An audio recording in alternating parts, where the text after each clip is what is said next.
People whose NDAs have expired. What secret can you finally reveal? 1. I worked for Equifax about 20 years ago. We were doing things with your data we weren't supposed to do. I know this is going to come as a great shock to a lot of people. 2. I worked for a company that did screen printing and engraving, and one of their biggest clients was the US military. They bought everything from China. They had a person who would cut out the Made in China tags and replace them with Made in USA tags. 3. Even if you walk away with nothing on Who Wants to Be a Millionaire, you still get money for doing the show. 4. I worked on The Walking Dead during college. I saw a ton of main and side characters die in my few seasons I worked on. They made us sign NDAs every day we worked on set. 5. One of my friend's brothers was on the MTV show Room Raiders. Everything in the show is staged. All of the items that they would find were planted.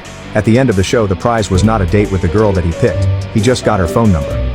6. I was actually an actor in that commercial that said I wasn't. 7. Sony got hacked over that North Korea movie because of a 5-year-old account they didn't delete or monitor from an ex-employee. 8. I was a translator, contractor for the US military.